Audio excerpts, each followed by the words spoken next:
god. Hi guys, welcome to my YouTube channel. I do not look the best because don't know why I didn't feel like making an effort. See, I haven't been making too many YouTube videos, so I've really forgotten if these were like more casual or these were more like formal. But today is like a casual sort of a video because I'm about to have a very real talk with you guys about A levels. So A levels is like college or secondary school for most of us, and it could be college for you guys too. I know everyone isn't doing A levels, so I just wanted to have like this really important talk with you guys about it and just kind of share what I've learned over these 2 years with you guys, probably to make your experience better. I'm really hoping that you're watching this before you start college or while you are still in AS. It's okay if you aren't. You are still gonna get a lot of tips that are gonna help you in A2. But if you are watching this before your A level starts or while you're still in AS, you are going to, this is gonna be the best. I actually have my notebook here and I've actually made like proper points about this, so that I don't forget anything. Like I actually put a lot of work in this video, so do watch the entire thing, and I'm hoping that this is going to be helpful for you. Okay, so from what I have noticed about the transition from O levels to A levels is that we tend to get more like chill about everything. We get more relaxed. I just want to put this out there for you guys that, you know, A levels is way harder than O levels. It's actually the worst thing you will ever go through in your life. So if you are planning to get really relaxed, sure, there's nothing bad with getting relaxed and chilling and making friends and going out and all of that. This is your time. But like if you're thinking of getting like extremely relaxed, please don't do that, because like for a lot of kids around me, it was like they were like, oh my god, finally O levels is over and the hard part is out. But it's just gonna get harder, so please don't get like very relaxed. While you're not getting like very relaxed, I also don't want you guys to over stress about anything, because although it is hard, but you can get through it and you should also enjoy this time. So like my entire point is that you really need to balance it out. Another advice that I have for you guys is to not ever indulge in college drama. I feel like so many people around me ruined their college years because they were so like indulged in like what was happening around, the gossip and all of that. But trust me, it's not worth it. You're gonna waste time, like the time that you can actually have fun in. And I would suggest like don't spend this time trying to make too many friends. You don't need too many friends, but if you have like 2 or 3 or even one good friend that understands you, that is of the same mentality, like if they're the same mentality as yours, you are gonna have fun. You are doing good. You don't need 25-50 friends. You don't need 10 friends. If you have 1, 2 or 3 friends, like I had like 3 friends in A levels and I was more than happy with that because they were the same as me. We had similar goals, we had similar like interests, and it was a lot of fun because our conversations and our meetups, they all used to be like a lot of fun. But if you have like a lot of friends, that's also good, but I wouldn't say like try to really make a lot of friends. Don't waste your time doing that. Now that was like the non-serious talk. Let's get into the more serious talk. Like I would suggest, like when you're picking up subjects, so this is the time you are going to be picking up subjects. For most people it's just 3 subjects. Like for me, I picked only 3 subjects. I did not do any extras, and that's fine. You do not need to, you know, overburden yourself with 25 or like 4 or 5 subjects. You just do 3. You don't need to do more than that. But do remember that if you are doing 3 subjects, you need to have at least 2 solid subjects, because like if you have all like random subjects that don't make sense and that don't really go with what your goals like later on in life are going to be like, you're not gonna have a good base. Like this is when you are creating a base for what you want to do in university, and you need to have 2 solid subjects, at least 2 solid subjects. Like for me, I had business and English and economics, so economics and business, 2 solid subjects. You could choose languages as your 3rd subject or choose whatever you want. Just go with solid subjects, because when you are going into university, like universities are really going to appreciate you more and they're going to be more like eager to give you admissions. That's what I think, at least.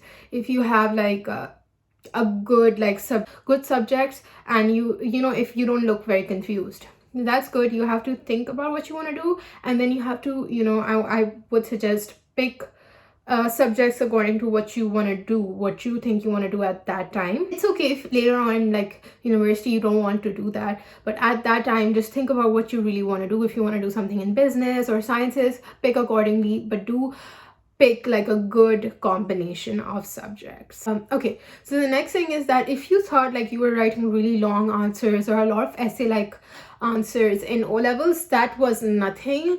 I would suggest like really brush up on your writing skills, because you're about to enter the worst writing phase in your life. Like, you need to be amazing at writing essays, you need to be great with all of that stuff. So like, you basically have to practice writing a lot, and I would suggest like brush up on your English, because even if you're not doing that good in school, from like what I have noticed was, even if I wasn't like doing very great with my answers, but even if I like was able to explain those answers like perfectly in very good language, and like really work on my answers, then I was good to go. I was still getting good grades. Next tip I have for you, you might not like this, but trust me, you really have to get your assignments done. You have to prepare for your tests, because this is what is actually going to be like, you know, preparing you for your examinations. You don't want like to cram everything in your brain in the last month. You're not really going to understand everything, because everything is so interconnected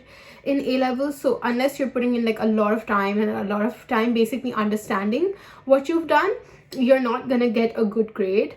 And I think it is really important to get all your assignments done, to have your tests like prepared and all of that. And like leads me to my next point, which is to have a really good relationship with your teachers. If you have like a good relationship with your teachers, they're going to be more willing to help you out. They're actually going to be eager to help you out.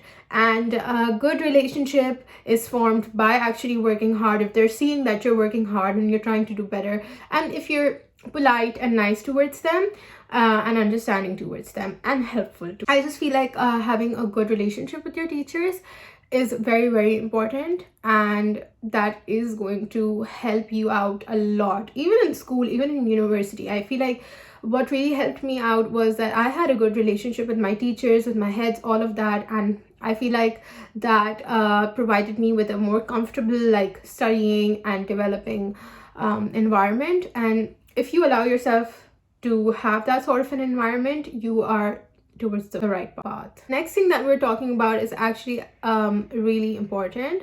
Like, I would say, like, don't only like focus towards studying. I would say what I didn't do was like, I did not participate a lot in like sports or extracurriculars. So do that. Honestly, that's so much fun. It's gonna help like freshen up your brain, like, I don't know, like boost happy hormones, and that is also going to add to your portfolio. So when you're like later on applying to universities, it's just going to make you look way more interesting, and honestly you're going to feel more interesting. You're going to have a more interesting life. So do sports, do extracurriculars, participate more, and go to college more. Like, don't take too many offs, because what I was doing was I was staying home, I was studying a lot, and that's all I was doing. I wasn't really like indulging myself in sports and all of that, because the thing is, if you're doing that, you are going to get to know people, you are going to have a good portfolio, and that all of that really counts at the end of the day. Okay, so this is something that I'm sure your teachers have already told you, but I also want to make sure that you know this in case you don't know, and in case that you're not like taking them seriously. The thing is that if you're not doing good in AS, you are probably not going to get a good grade in A2, because the thing is that they, at the end of the day, they are going to be combining your grades for you to get your end grade. So if, let's say, you're getting like a B in AS and you're getting a C or a B in A2, it's still gonna stay a B. But if you're doing good, if you have like an A in AS, let's say, although a B is pretty good too, but if you're getting an A in AS and then you're getting like a B in A2, then it's gonna be probably an A or B. So if you're doing good in AS, when your grade combines into like when they combine it with your A2 grade, you're actually gonna get better grades. and that is really important. Like, you have to focus more in AS, and the best part is that AS is comparatively easier than A2, especially for me. Like, I found A2 really hard. Like, I did not get one thing in the entire A2 that period. It was really hard for me. So like, really focus well when you are in AS, and really work hard for your grade. One more thing is that I would always plan my day out. Like, I would create like a plan, like I have to go to college and I have to come back, I have to do this, that, and I have to study for this amount of time. You don't have to study every single day, but for me the best thing was revising what I had already done that day in class, and then going on to the next topic which we were going to be doing in class the next time. And this really helped me like grasp everything, and I did not have to work like that hard. Again, everything's interconnected, so the more you're doing it, the better you're gonna understand it. And just like learning it, yeah, jo kehte hain ratta marna, is not going to help you in A levels at all, or O levels. Like, you have to know the concepts, and you have to know how to like explain them, and you can only explain them if you actually understand them. So another thing that I did was, like, I used to always make notes in class, and I used to like really use those notes to revise. And honestly, at the end of the like term, or whenever I had to like appear for CAIEs, I would literally just go through my notes, and that's how I would be studying. Because like, in the end month, you can't be opening your book and, you know, be like going through that 500-page book, like textbook. So you need to have good notes, and please do focus on past papers from day one. They are really gonna help you to understand everything. They're gonna help you with the writing techniques, all of that. And one more thing, do not limit yourself to just one resource. Use lectures, use notes, use textbooks, use stuff from seniors. Ask your seniors to help you out, and ask your teachers if they have like video lectures and if they can send them to you. So to go ahead and ask them. Don't be ashamed or afraid to ask them, and don't be afraid to ask for extra help. The more you limit yourself, the worse your answers are going to be like, the worse your understanding is going to be like. Now that really depends on what sort of a person you are, but for me, I was like, I wanted to do it all. I felt like going through different resources helped me like with more and more knowledge, and that was really helping me with my answers and all of that. Lastly, I would say take breaks, like during the day as well. Take breaks, and during like the studying period as well, like take breaks, go out with your friends, have a good time, invite them over, like meet them out of college as well, because like you want to have those friendships, you want to have those contacts, because these are the last 2 years when you're actually like a child, and you want to utilize this time, make friends, have fun, and make memories.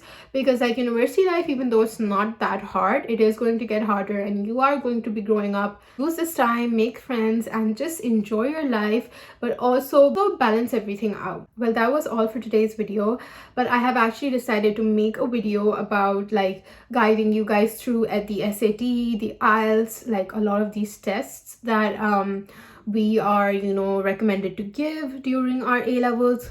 So I'm going to be making a video about that soon, and I'm also going to be making videos about how to apply to universities, all of that stuff. I have a lot of content coming up, so do subscribe, like this video, comment down below what you want to see, and let me know if you found this helpful, because I actually worked really hard. So take care, guys. Bye.